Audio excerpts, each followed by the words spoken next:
এবার আল্লাহ দেখলেন সাইয়েদনা ইব্রাহিমের হৃদয়ের মধ্যে ইসমাইলের জন্য ভালোবাসা বেশি না কম? কত বেশি জানেন? সাইয়েদনা ইসমাইল যখন দুনিয়াতে এসেছে তখন সাইয়েদনা ইব্রাহিম আলাইহিস সালামের বয়স ছিল 86। কত? আপনাকে বাগেরহাটে 86 বছর বয়সে কারো বাচ্চা কাচ্চা হয়? হ্যাঁ, আছে এরকম পালোয়ান? আছে কেউ? নাই। সাইয়েদনা ইসমাইল যখন এসেছে দুনিয়ায় তখন সাইয়েদনা ইব্রাহিমের বয়স কত ছিল? 86। তার মানে 86টা বছর আল্লাহর কাছে কাঁদছে আর দোয়া করছে, আল্লাহ একটা সন্তান দাও দাও দাও, দেয় নাই। 86 বছর বয়সে যে যেই সন্তানটা দিল, ওই সন্তানের প্রতি মায়া, দরদ, মোহব্বত, ভালোবাসা বেশি না কম? আল্লাহ দেখতে চাইলেন ওই ছেলের জন্য মায়া বেশি নাকি আল্লাহর জন্য বেশি। আল্লাহ ডেকে বললেন, ইব্রাহিম দেখি হৃদয়ে কার জন্য দরদ আর ভালোবাসাটা বেশি। যাও আমার সন্তুষ্টির জন্য 86 বছর বয়সে পাওয়া কলিজার টুকরা দুধের বাচ্চা ইসমাইলকে জবাই করে আমার খুশি অর্জন করো। জবাই করো, স্যাক্রিফাইস করো, আমার জন্য উৎসর্গ করো। এরপর ওনার ছেলের সাথে কি বললেন আছে না নাই? ফালাম্মা বালাগা মাআহু সা'য়া ক্বালা ইয়া বুনাইয়া ইন্নী আরা ফিল মানামি আন্নী আযবাহুক ফানজুর মাযা তারা।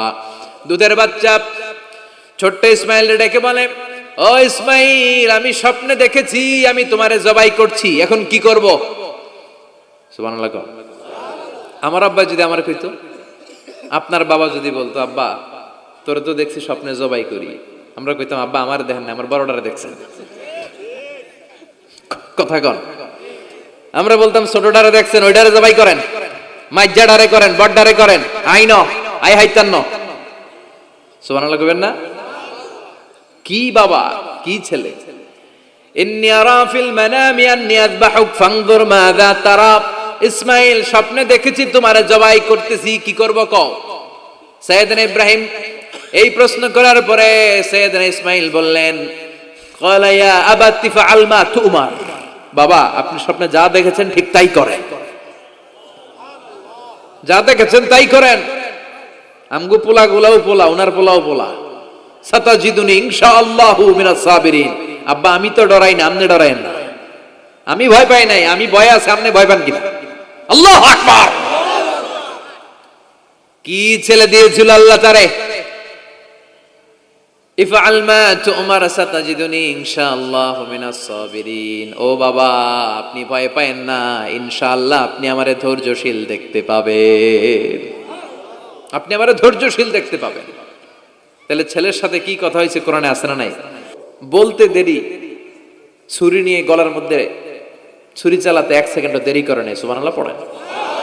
তার মানে এই পরীক্ষায়ও আল্লাহ বললেন, ক্বাদ সাদ্দাকতার রুইয়া ইন্না কাযালিকা নাজজিল মুহসিনিন। ইব্রাহিম ছুরি আর চালায়ও না, ইসমাইলকে মারা আমার উদ্দেশ্য না, তোমার হৃদয়টা দেখা উদ্দেশ্য।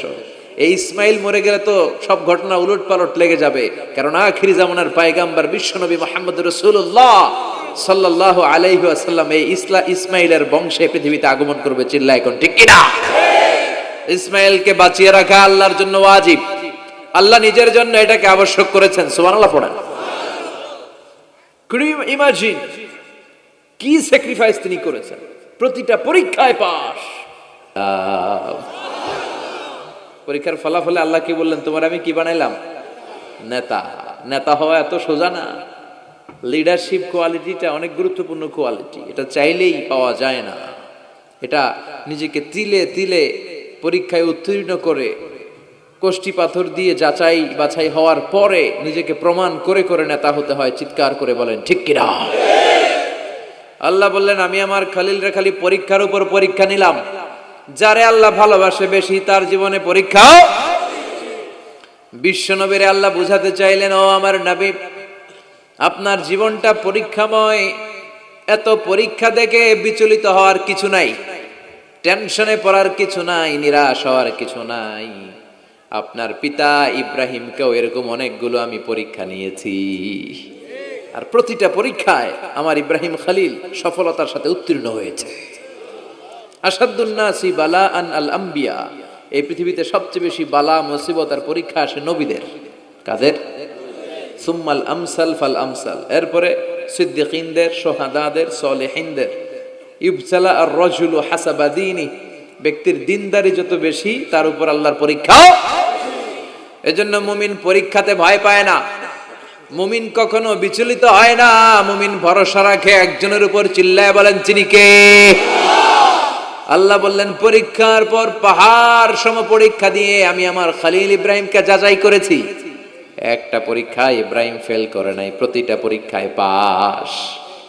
এগুলো বলে বলে বিষ্ণুনবীর আল্লাহ সান্ত্বনা দিচ্ছেন, নবী ওরা আপনারে গালি দেয় জাদুকর বলে, ওরা আপনারে গালি দেয় গণক বলে, ওরা আপনারে কবি বলে গালি দেয়, ওরা আপনারে পাগল বলে গালি দেয়, একটার পর একটা পরীক্ষায় আপনি জর্জরিত হচ্ছেন। নবী আপনার পিতা ইব্রাহিম তার চেয়েও বেশি পরীক্ষায় পড়েছে।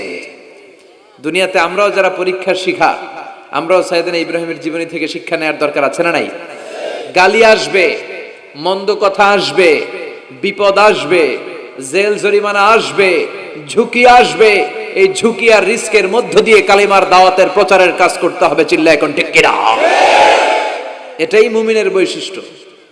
ঝুঁকি, বিপদ, পরীক্ষা, বালা, মুসিবত এগুলো মুমিনের লক ছাড়ে না, পিস ছাড়ে না। কারণ মুমিনরে পছন্দ করে কে? মুমিন খুব ভালো করেই জানে বিপদের পরেই বিজয় দান করবে কে। রাত্রি যত গভীর হয় সুবহে সাদিকের সময় কাছে আসতে থাকে, গর্ভবতী নারীর পেটের ব্যথা যত বাড়তে থাকে, নতুন মেহমান দুনিয়ায় আসার সময় ঘনাতে থাকে, তেমনি ইসলামের পক্ষে যারা কথা বলে তাদের উপর বিপদ, ঝুঁকি, অত্যাচার, অনাচার যত বাড়তে থাকে, কালেমার বিজয়ের সময়টাও কাছে আসতে থাকে, কাছে আসতে থাকে। এই নাজরানা আমাদেরকে দিতে হবে। পরীক্ষায় আমাদেরকে সাইয়েদনা ইব্রাহিমের মতো উত্তীর্ণ হতে হবে। জালিমরা বেশি দিন থাকতে পারে না, এটা ইতিহাস সাক্ষী। কথা বলেন। যারা জুলুম করে তাদের জন্য তো সাহায্য নাই, যারা মাজলুম তাদের জন্য সাহায্য। বদরের প্রান্তরে 313 জন মাত্র দরিদ্র, গরিব, মাজলুম সাহাবী, তাদের জন্য আকাশ থেকে ফেরেশতা দিয়ে নুসরাত সাহায্য করেছে কে? তার মানে মাজলুম আল্লাহর পক্ষে আর জালিমের বিপক্ষে, ঠিক কি না? জালিমের জন্য কোনো সাহায্য নাই, বরং দুনিয়ায় যারা জুলুম করে তাদের ক্ষমতা বেশি দিন থাকে না। ফেরাউন বেশি দিন থাকে নাই, থাকছে? নমরুদ বেশি দিন থাকে নাই, থাকছে? থাকতে পারে না। যারা দুনিয়াতে রক্ত ঝরায় এরা থাকতে পারে না, বরং যাদের রক্ত ঝরে তাদেরকে আল্লাহ বিজয় দিয়ে দেয়। আর যারা রক্ত ঝরায় এদের শেষ রক্ষাও হয় না, এরা জান নিয়ে পালাবার সুযোগ পায় না। কথা বলেন। এজন্য পরীক্ষা আসলে মুমিন ভয় পাবে? মুমিনের হৃদয়ে ভয় আছে কার? চিল্লায় বলেন। আল্লাহর ভয় নিয়ে থাকতে হবে। সাইয়েদনা ইব্রাহিমকে একটার পর একটা পরীক্ষায় আল্লাহ ফেলেছেন, একটার পর একটা পরীক্ষায় আল্লাহ ফেলেছেন, কিন্তু এই পরীক্ষায় তিনি গোল্ডেন এ প্লাস। সুবহানাল্লাহ পড়েন। রব্বুল আলামিন বলেন, ওয়া ইয বিতালা ইব্রাহিম রাব্বুহু বিকালিমাতিন ফাতাম্মাহুন্না ক্বালা ইন্নী জাইলুকা লিন-নাসি ইমামা। ও খলিল, একটার পর একটা পরীক্ষা আমি তোমার জীবনে নিয়েছি। বিশ্বনবীরে বললেন আমার ইব্রাহিমের উপর একটার পর একটা পরীক্ষা আমি নিয়েছি, ইব্রাহিম প্রতিটা পরীক্ষায় পাস। আর খুশি হয়ে আমি বললাম, ইব্রাহিম আমি তোমার নেতা বানায় দিলাম। আল্লাহ put Sayyidina Ibrahim in some tests and trials, and Sayyidina Ibrahim successfully overcome all the tests. Allah said, Ibrahim, I'm gonna make you the leader. Ibrahim আমি তোর লিডার বানাই দেব, এই ফলাফল স্বরূপ তোমার আমি গোটা বিশ্বের নেতা বানাই দিব। I'm gonna make you the leader. এজন্য সাইয়েদনা ইব্রাহিমকে নেতা বানাই দিলেন কে? একটার পর একটা পরীক্ষা তিনি দিয়েছেন। একটাও সাধারণ পরীক্ষা ছিল না, সব ভয়ঙ্কর পরীক্ষা। পরীক্ষাগুলো ছিল অগ্নি পরীক্ষা। পরীক্ষা নাম্বার 1 ইলকাউহু ফিন্নার, আগুনের পরীক্ষা। নমরুদ বলে, ইব্রাহিম ঈমান ত্যাগ করো, না হলে আগুনে ফেলবো। কোথায় ফেলবো? সাইয়েদনা ইব্রাহিম বলে, আমার জীবন যাবে কিন্তু ঈমান যাবে। ঈমানের পথে অবিচল থেকে আমার মরণ যেন হয়। তোমারই কাছে মিনতি আমার, তোমারই কাছে মিনতি আমার, মহামহিম দয়াময়। ঈমানের পথে অবিচল থেকে আমার মরণ যেন হয়। পড়ে না আমিন। নমরুদ বলে ইব্রাহিম ঈমান ছাড়ো, তা না হলে আগুনে ফেলবো। ইব্রাহিম বলে জীবন যাবে কিন্তু ঈমান যাবে।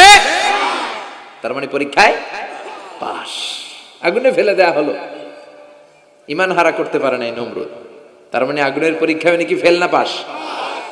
পরীক্ষা নাম্বার 1।